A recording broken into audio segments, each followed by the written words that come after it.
dan pengenalan para menteri pemerintahan Presiden Joko Widodo dan Wakil Presiden Ma'ruf Amin. Presiden Jokowi akan mengumumkan susunan kabinet. Bapak Edi Prabowo, Menteri Kelautan Perikanan.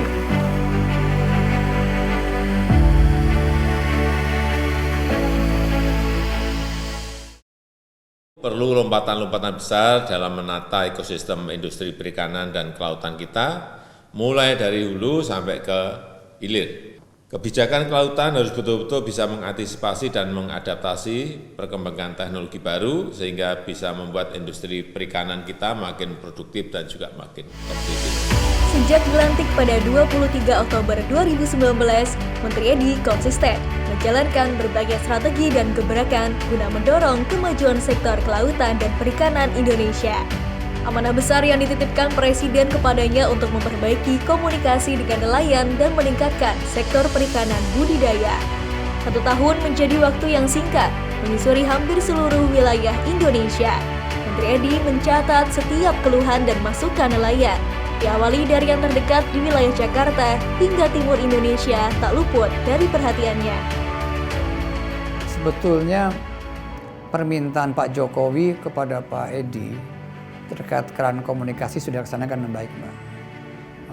Itu juga kami rasakan di level di provinsi. Kami komunikasi dengan teman-teman juga berjalan dengan lancar, dan ketika mereka ada kendala disampaikan ke pusat juga responnya juga sudah cepat. Ini sudah jauh lebih baik lah, jauh lebih baik. Jadi kalau untuk keran komunikasi saya rasa Pak Edi sudah luar biasa. Selama 1 tahun dalam nahkoda kepemimpinan Edi Prabowo, kinerja Kementerian Kelautan dan Perikanan menunjukkan capaian positif. Meski di tengah pandemi COVID-19, sektor kelautan dan perikanan mampu beradaptasi dengan cepat, melalui berbagai terobosan guna mendorong pemulihan ekonomi nasional dampak COVID-19. Akhir Desember 2019, KKP berhasil melakukan penyederhanaan perizinan usaha di pusat dan daerah dengan meluncurkan aplikasi SILAT atau Sistem Informasi Izin Layanan Cepat. Sebuah terobosan dan inovasi yang berhasil menuntaskan persoalan lamanya perizinan, sehingga izin di perikanan tangkap yang semula selama 14 hari dapat selesai dalam waktu 1 jam secara online. Alhamdulillah di era Pak Edi Prabowo, komunikasi kita lebih intens karena beliau sewaktu menjabat belum ada 3 bulan kami sudah diterima beliau. Kami memberi masukan-masukan, kami menyampaikan kendala maupun kesulitan yang kami hadapi waktu itu. Yang krusial itu perizinan, dan alhamdulillah beliau mendengar, dan memang setelah itu ada program SILAT ya, jadi diluncurkan program SILAT, jadi kami mengurus perizinan secara online, jadi tidak perlu lagi ke Jakarta. Alhamdulillah di masa pandemi ini kami mengurus perizinan sudah dari rumah semua.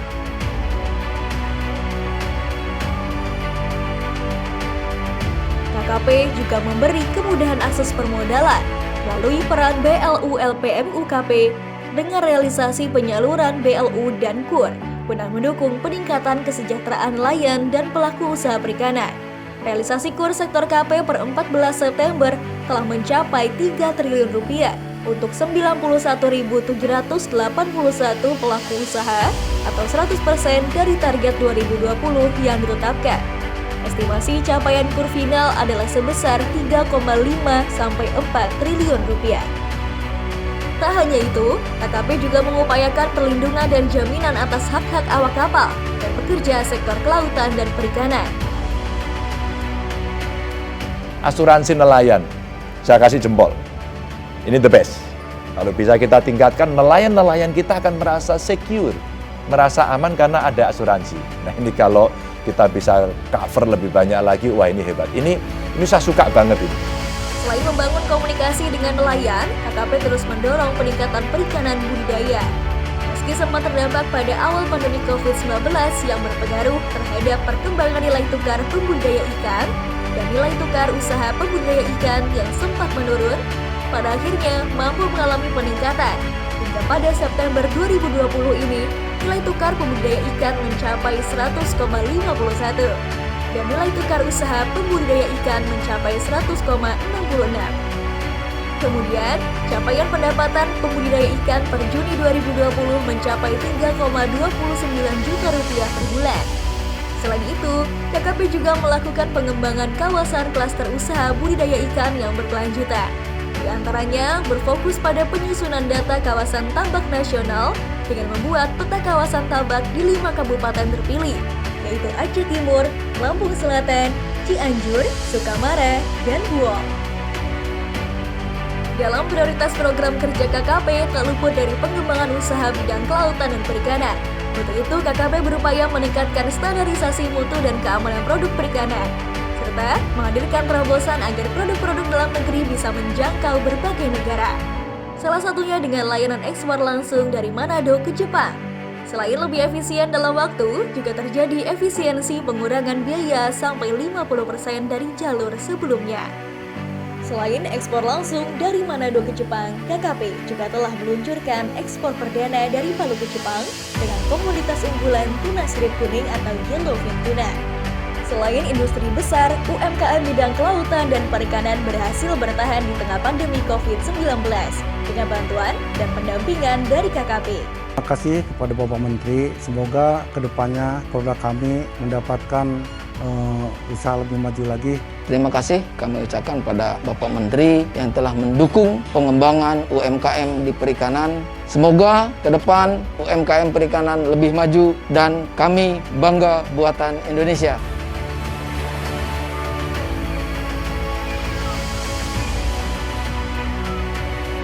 KKP juga melakukan berbagai upaya untuk menjaga kelestarian dan potensi sumber daya kelautan dan perikanan Indonesia, membentuk kawasan konservasi untuk mengelola sumber daya ikan dan lingkungan secara berkelanjutan. Selain itu, rehabilitasi mangrove sebagai upaya menjaga dan memulihkan keberadaan ekosistem pesisir dari kerusakan. Pada 2020, KKP menargetkan penanaman mangrove pada lahan seluas 200 hektar yang tersebar di 12 lokasi di Indonesia. Kemudian, restorasi terumbu karang dengan peran aktif masyarakat di masa pandemi COVID-19 sebagai salah satu upaya pemulihan ekonomi nasional.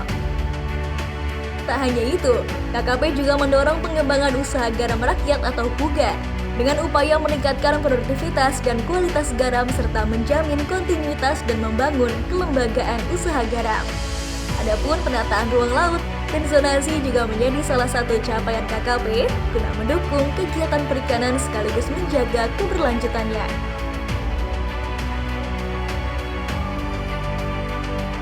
Sementara itu, para pasukan pengawas sumber daya kelautan dan perikanan terus bersiaga menjaga kekayaan negara. Tanpa kenal lelah dan gagah berani, mereka terus berpatroli memburu para pencuri ikan di tengah lautan. Nyawa mereka pertaruhkan demi menjaga kedaulatan.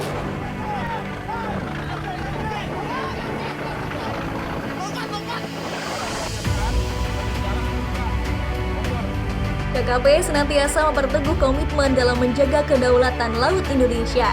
Untuk itu, KKP meningkatkan kerjasama lintas sektor guna memperkuat sinergi penegakan hukum, seperti dengan TNI AL, Polri, Bakamla, Kejaksaan Agung, dan instansi lainnya.